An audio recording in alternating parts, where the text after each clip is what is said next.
clean sheets this weekend. De Gea, 0. Alisson, 0. Lloris, 0. Leno, 0. Ross McCrorie, 1. Who's the best goalkeeper in Britain? You do the math. Glorious. No, I won't give in till I'm victorious. Hello everyone, this is CJ Novo 992 and today we are back with another brand new video. Today's video we're here to discuss Rangers versus Hibs. You know there's always fireworks, but I don't think anyone was quite expecting these bad boys. But as always, just a friendly reminder in case you are new around here, make sure you're hitting that subscribe button. It's free, it doesn't cost nothing, and it just helps us on our way towards 55k. But without any further ado, let's just get into it then, shall we? 3, 2, 1. Rangers 1, Hibs 0. That's right, we are here to discuss a 1-0 thriller, ladies and gentlemen, boys and girls. But it was a bit of a weird game of football. We're obviously going to speak about the main incident which happened in the last couple of minutes that really just took this game from a very disappointing game to something that's going to be spoken about and memed about for a very long time. Giving me content, I appreciate it. Now, if you actually missed the game and you just checked the overall stats, it looked like Rangers completely and utterly dominated that game with 17 shots, 7 on target. Hibs only managed 5 shots with 1 on target, which resulted in one of the best saves of the season from McGregor, doing something so well, then 12 seconds later doing something so wrong. And when you actually reflect on the game, Hibs just didn't really turn up, if we're being 100% honest. Rangers really took hold of the game for 45 minutes. Once again versus Hibs, the first 45 minutes was absolutely excellent. Chances flowing, creation, people pinging passes left, right and centre. Brave first team football. The second half was absolutely putrid to watch, and I'm sure many of you guys were like me. It was just like, what's happening here then? Huh? Oh wow. Yep. Wow. But let's start off with the obvious then, shall we? Speaking about Jermain Defoe ended up getting the nod ahead of Alfredo Morelos. This was a discussion that Rangers fans everywhere on every social media platform had been discussing. Who was he going to pick with? Who was he going to side with? But Gerrard, true to his word, stuck with the man who had been putting in the performances and playing well for the Rangers. Jermain Defoe did get the nod, and Jermain Defoe did actually settle the tie with a goal in the 40th minute of the game, and it was truly a beautifully well worked goal. I mean, you had Arfield involved. Jack done a deliciously chipped ball, like weighted perfectly to Stephen Davis, and Davis equals that with a wonderful cross into Jermain Defoe, and Jermain Defoe once again inside the box is clinical as always. Jermain Defoe outside the box, not so much, with the drag shots to the bottom left or that bullet over the top right hand side. Needs to work on that. And when halftime came, I think everyone was pretty content and happy with the overall performance. Then in the second half, Ryan Kent got took off for Daniel Candeias. Now, Ryan Kent didn't have the best game overall. I'm not coming out here saying he was terrific. In fact, he was pretty wasteful in possession. But Ryan Kent is someone who attracts defenders towards him, who pulls and drags people out of position, because someone needs to go on him each and every single time, even when he's not got the ball.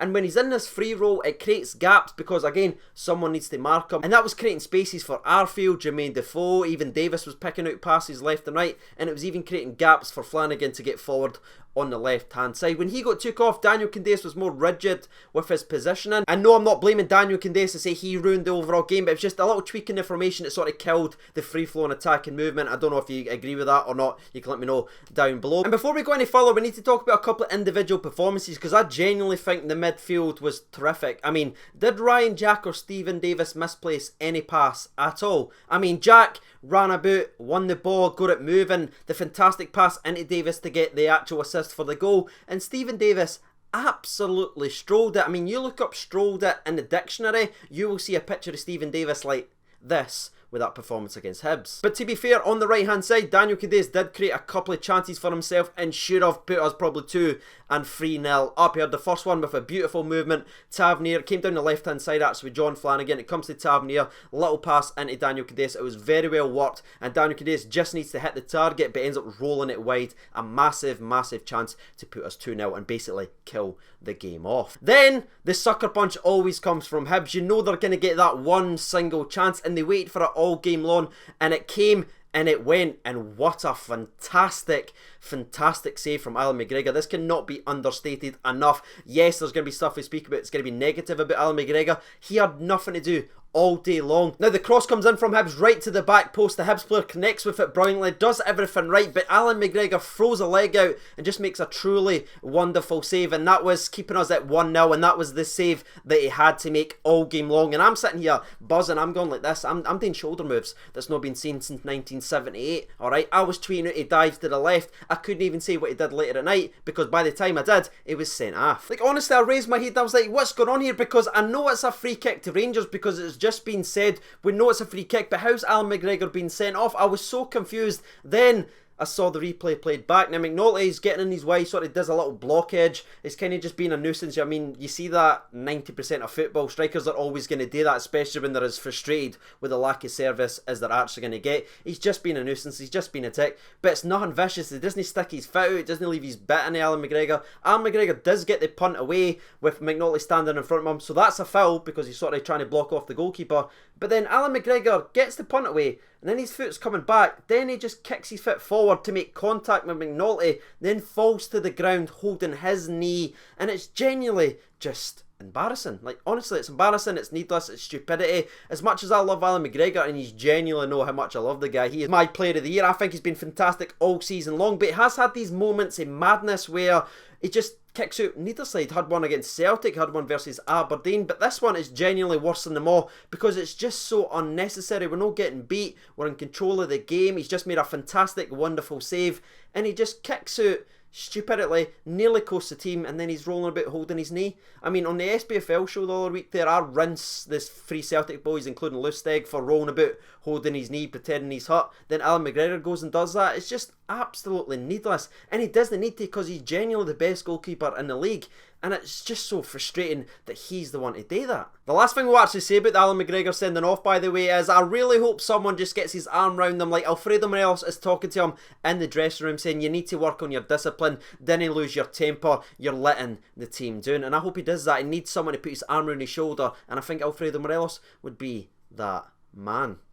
Now, you know the question I'm going to ask, should Rangers be a bit shithousery and appeal the decision of Alan McGregor's red card so he's able to play against Celtic? Yes, the SFA could fast track the appeal, but also Rangers could put a request in to have the hearing set for another date. We've seen it done for other teams this season. Should Rangers play the game and be a bit shithousery? Let me know your thoughts down in the comment section below. But let's actually move away from that incident and talk about one of the best things to happen to Scottish football in a very long time. I mean, look at this image. Does this not just fill your heart with joy? Ross McCrorie keeping clean sheets, Dane Hings, CDM centre-back goalkeeper, he can do it all. Now, the person I feel really bad for in this entire scenario is going to be Robbie McCrorie, because he is bound to just be sitting there with a clenched fist going, "Dinna text me, Ross, dinna text me." And it genuinely has to be said, the first McCrorie to keep a clean sheet for the Glasgow Rangers is Ross and not Robbie, the goalkeeper, Hings. And you've actually got to be fair to Ross McCrorie, he was absolutely terrific in goal. Did you see that goal kick he done?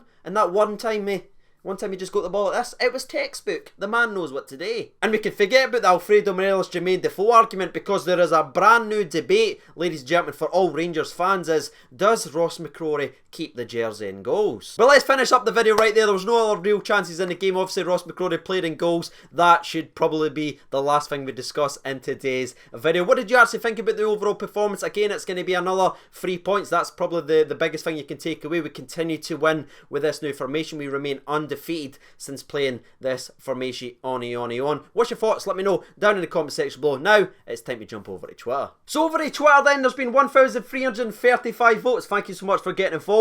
The three players that we named was Ross McCrorie, Ryan Jack and Stephen Davis, and as always left the fourth choice as other. Other gets 2% of the vote. Ryan Jack unfortunately only gets 7%. In second place comes Ross McCrorie with 45% of the vote, but Stephen Davis with 46%, beating him by that 1%, is the people's man of the match. And if I'm honest with you, I have to agree with that. Stephen Davis, terrific. Now, I genuinely can't wait for this. Let's hear from the people. Roy O'Neill writes in, Robbie McCrorie, meant Ross. There we are. We're starting off strong, ladies and gentlemen. True Blue 72 writes in, Davis or McCrorie for the performance. Big Shags let the team down at the end, but to be honest, it was a very athletic kick. Moles writes in, Ryan Jack played his heart out in the first half an hour, only willing to go in for tackles and hound for the ball. He was clearly the man of the match. Scott Winnan writes in, McCrorie after catching the ball and all the fans cheering. Jason Ford writes in, Ross McCrorie is the best goalkeeper in the league. Kept us in that with some great saves. Fares Akram writes in, Ross McFurgeon Crory. Nice one. I read that out first time as well. Danny Taylor writes in, I say we appeal the red card so Shagger plays and the Old Firm and misses the Kilmarnock match. What's the chances it gets fast tracked? But chances very, very high. Christopher Williamson says McCrorie has the best game to clean sheet ratio of any goalkeeper in European football.